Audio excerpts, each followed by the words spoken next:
Gold trusted gold buyers మీరు తాకట్టు పెట్టిన బంగారాన్ని విడిపించి ఈ రోజు ఉన్న మార్కెట్ ధరకు కొనబడును.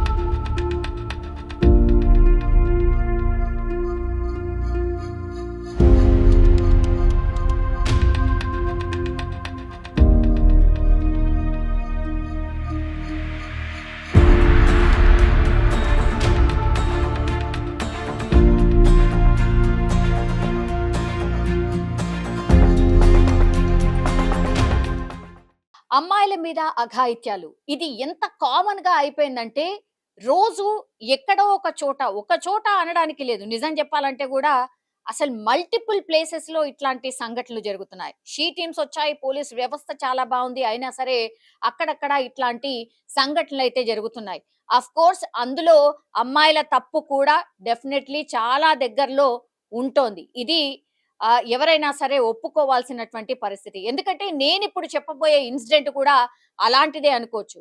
బాచ్పల్లి పోలీస్ స్టేషన్ పరిధిలో జరిగింది ఈ ఇన్సిడెంట్.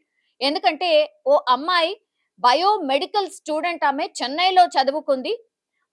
ఇంటర్న్షిప్ కోసమని ఇక్కడ జూబ్లీ హిల్స్ లో ఒక హాస్పిటల్లో ఇంటర్న్షిప్ ఇప్పిస్తాను, బికాస్ బయోమెడికల్ అని అంటే నర్స్ కి సంబంధించిన కోర్స్ కాబట్టి ఈ నర్సింగ్ కి సంబంధించిన ఎక్స్పీరియన్స్ కోసం ఇంటర్న్షిప్ డెఫినెట్లీ చేయాల్సి ఉంటుంది. ఈ కోర్సులు అలాంటివి.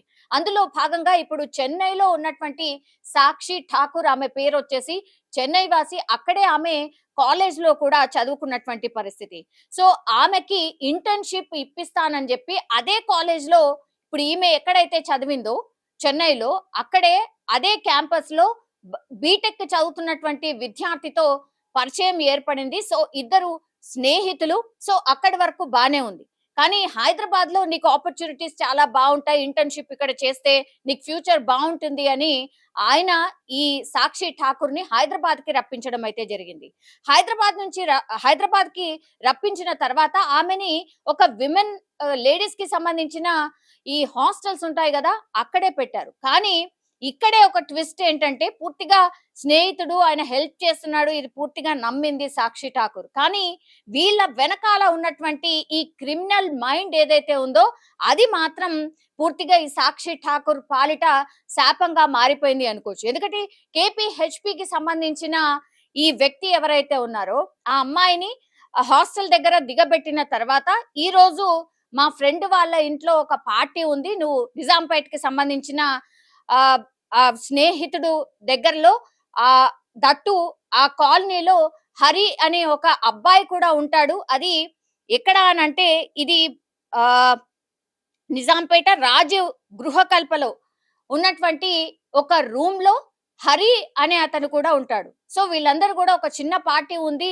రా అంటే సాక్షి కూడా వెళ్ళింది. అందరూ కలిసి పార్టీ కూడా చేసుకున్నారు. బట్ అక్కడ రాజీవ్ గృహకల్ప అంటే మనకు తెలుసు, అందరూ కూడా అక్కడ ఫ్యామిలీస్ ఉంటాయి, పిల్లలు ఉంటారు, అందరూ ఉంటారు, మనకు అందరికీ తెలిసిందే. సో అట్లాంటి ప్లేస్ లో రాత్రి పూట ఈ పార్టీ జరిగిన తర్వాత ఇప్పుడు ఈ అజయ్ అనే వ్యక్తి ఎవరైతే రప్పించాడో ఆ అజయ్ అనే వ్యక్తి ఫస్ట్ ఆ మద్యం మత్తులో ఉన్నటువంటి ఆ యువతి మీద లైంగికంగా దాడి చేసినట్టుగా చెప్పినటువంటి పరిస్థితి. ఆ తర్వాత ఈ అజయ్ అనే వ్యక్తి బయటికి వెళ్ళాడు. బయటికి వెళ్ళిన తర్వాత ఈ హరి, యాక్చువల్లీ రూమ్ వచ్చేసి హరిది, సో అతను కూడా అదే అదునుగా చూసుకొని ఆ అమ్మాయి పైన లైంగికంగా దాడి చేయబోతుంటే గట్టిగా కేకలు వేసినటువంటి పరిస్థితి. సో చుట్టుపక్కల వాళ్ళు, అంటే రాత్రిపూట జరిగింది కాబట్టి చుట్టుపక్కల వాళ్ళు అందరూ కూడా ఉంటారు కాబట్టి గట్టిగా కేకలు వినిపించడంతో అక్కడున్న చుట్టుపక్కల వాళ్ళు అందరూ కూడా వచ్చి అక్కడ ఆ అమ్మాయిని సేవ్ చేసినటువంటి పరిస్థితి అయితే కనిపిస్తోంది. దీంతో పోలీసులు ఈ ఇన్ఫర్మేషన్ అందుకున్నారు. ఆ తర్వాత పోలీసుల దగ్గరికి వెళ్లి కూడా ఈ అమ్మాయి ఎవరైతే ఉన్నారో అసలు ఏం జరిగింది ఇన్సిడెంట్ లో, వీళ్ళెవరు, వీళ్ళు ఎట్లా పరిచయము, ఎందుకు వచ్చింది ఏంటి అనేది కూడా పూర్తిగా చెప్పినట్టుగా చెప్తున్నారు. సో పూర్తిగా ఈ కేసుకి సంబంధించి ఇన్ఫర్మేషన్ తీసుకున్నటువంటి పోలీసులు ఈమె చెన్నైకి సంబంధించిన వ్యక్తి ఇక్కడ ఇంటర్న్‌షిప్ కోసం వచ్చింది. ఆ తర్వాత స్నేహం ద్వారా ఇప్పుడు ఈ పార్టీకి అని పిలవడంతో ఆమొచ్చింది. కానీ పూర్తిగా ఆమెను మోసం చేసినట్టుగా, అట్లాగే మాయ మాటలు చెప్పి ఇక్కడి వరకు రప్పించినట్టుగా పోలీసులకు ఈ అమ్మాయి ఫిర్యాదు చేసింది. అట్లాగే లైంగికంగా దాడి చేసినట్టుగా కూడా ఫిర్యాదులైతే పేర్కోవడం జరిగింది. సో ఈ అంతటి ఎపిసోడ్‌ని చూసిన తర్వాత పోలీసులు అమ్మాయికైతే చెప్పినటువంటి సిట్యుయేషన్ మీరు అంటే మద్యం తాగడం నేరం, అది కూడా మీకు తెలిసిందే కదా. అట్లాగే అబ్బాయిలను నమ్మి మీరెట్లా వచ్చారు? మీకసలు ఇక్కడ ఎవరూ తెలీదు. కేవలం ఈ అజయ్ అనే వ్యక్తి మాత్రమే మీకు పరిచయం. ఎట్లా వచ్చారు? ఏంటి? అనేది ఆరా తీసినటువంటి పరిస్థితి అయితే ఉంది. అట్లాగే కేసు కూడా ప్రస్తుతం పోలీసులైతే ఫైల్ చేశారు. కానీ చుట్టుపక్కల ఎవరైతే ఈ ఇన్సిడెంట్ చూసారో వీళ్ళందరూ కూడా ఒకటే చెప్తున్నారు. యాక్చువల్లీ వీళ్ళు బ్యాచిలర్‌కి సంబంధించిన రూమ్ ఇది. వాళ్ళ గురించి కూడా అడిగినప్పుడు అవును కొంత మద్యం సేవిస్తున్నారు.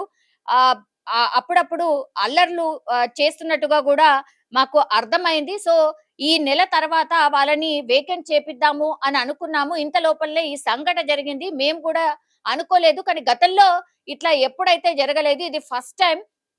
మేము కూడా షాక్‌లో ఉండిపోయాము అనేటువంటి మాట అక్కడ ఉన్నటువంటి స్థానికులైతే చెప్తున్నారు. ఇప్పుడు పోలీసులు స్థానికుల ఇన్ఫర్మేషన్ అట్లాగే ఆ రూమ్‌లో జరిగినటువంటి ఇన్సిడెంట్‌కి సంబంధించి ఈ మద్యం తాగినటువంటి పరిస్థితి, అట్లాగే ఈమె హాస్టల్ ఎక్కడుందో అక్కడికి వెళ్ళడం, ఈమె ఎక్కడి నుంచొచ్చింది, ఏంటి ఆ ఇన్ఫర్మేషన్ తీసుకోవడం, ఇప్పుడు ఆమె పేరెంట్స్‌కి కూడా ఇక్కడికి రప్పించే ప్రయత్నం చేయడం, ఇదంతా కూడా జరుగుతున్న సిట్యుయేషన్ అయితే కనిపిస్తోంది. కానీ ఇక్కడ ఒకటి ఏంటి అంటే ఇట్లా అబ్బాయిలు పరిచయస్తులు ఉన్నారు అని చెప్పి మోసపోయే అమ్మాయిల సంఖ్య చాలా పెద్ద ఎత్తున పెరుగుతోంది. కాబట్టి దీనికి సంబంధించి మిమ్మల్ని మీరు ఎట్లా డిఫెండ్ చేసుకోవాలి, ఏంటి అనేది కూడా నేర్చుకోవాల్సిందే అని మరోసారి ఈ ఇన్సిడెంట్ చెప్పకనే చెప్పింది అనుకోవచ్చు. పోలీసులు కూడా అమ్మాయికి అదే చెప్పారు. యాక్చువల్లీ మీరు మద్యం సేవించడం అది తప్పు.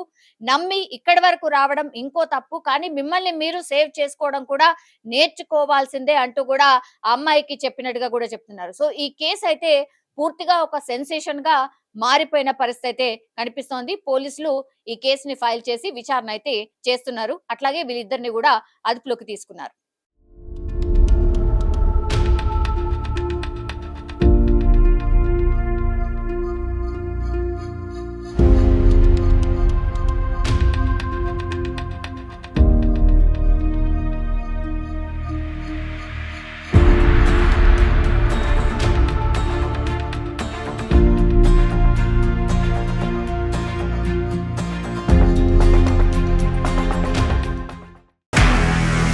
నిజంగా ప్రస్తుతం ఉన్నటువంటి సమాజం దేనికి ప్రయారిటీ ఇస్తుంది? ఆర్థిక సంబంధాల చుట్టూ మాత్రమే తిరుగుతోంది. మళ్ళీ ఎన్నికలంగానే చాలా విరక్తి కలుగుతాను. మంచి అనిపిస్తుంది కదా. లేడీస్ కూడా ఛాలెంజింగ్ జాబ్స్ చేసినప్పుడు చాలా బాగుంటది. ట్రాఫిక్ అసిస్టెంట్స్ గా నియమించిన ట్రాన్స్జెండర్స్ అందరితో సాల్యూట్ చేయించుకుంటున్నారు. ఫుడ్ డెలివరీ ఇవ్వటానికి వెళ్ళినటువంటి డెలివరీ బాయ్ అనిల్ పై కళ్ళ ముందు పెళ్ళండి